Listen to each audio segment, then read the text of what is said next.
Hey guys, my name is Tanitha from Tanitha Rumple Wellness and Wonders, and today I'm going to show you guys how to make one of my favorite quick recipes.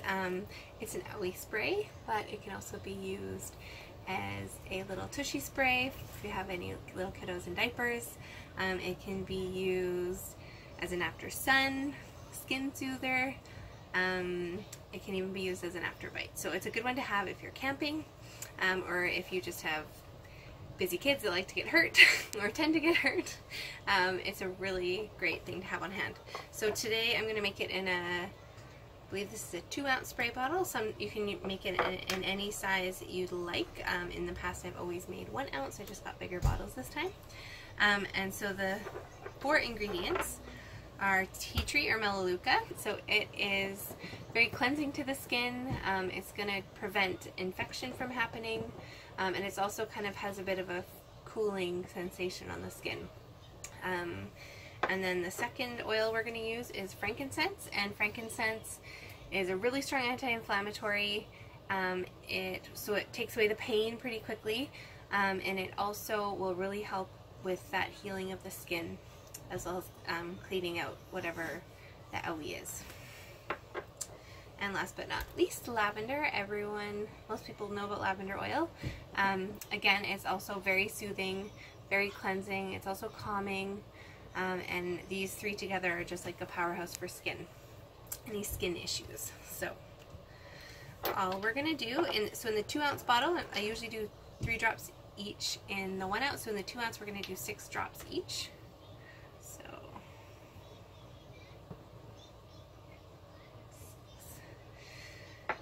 And just a little bit. And the reason that I choose to use doTERRA essential oils is that they are all about sustainable sourcing. They're all about a lot of testing and extremely high quality oils, and they use the best plant matter they can get their hands on in order to make their oils, and what you start with has a lot to do with what you end up with. So there's a lot of reasons I love doTERRA, but those are just a few.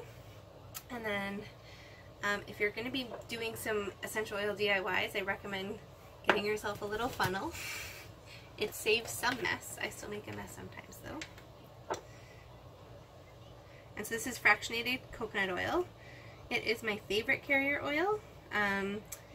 It's not super greasy, so it soaks in reasonably fast. And it's soothing to the skin, doesn't stain clothing, and it's just a great one to use, and it doesn't have a scent, and it doesn't expire. So there are lots of other great carrier oils. I just like this one because I can buy a big thing of it and it's not going to expire. And that's it. So you just shake it, and then if you have an affected area like a scraped knee, those happen a lot, and especially if you have kids, just a little spray. You can rub it in or not. So the reason I ever made this spray to begin with was for my son for diaper rash, and it was nice because I could just spray it on and it was soothing, but I didn't have to touch it, because sometimes with diaper rash it can be quite painful. So it was a way to get it on without having to rub it in and do it super painful, and eventually it actually tickled him. So hope you've enjoyed it, and I'd love to hear in the comments if you've tried making it yourself.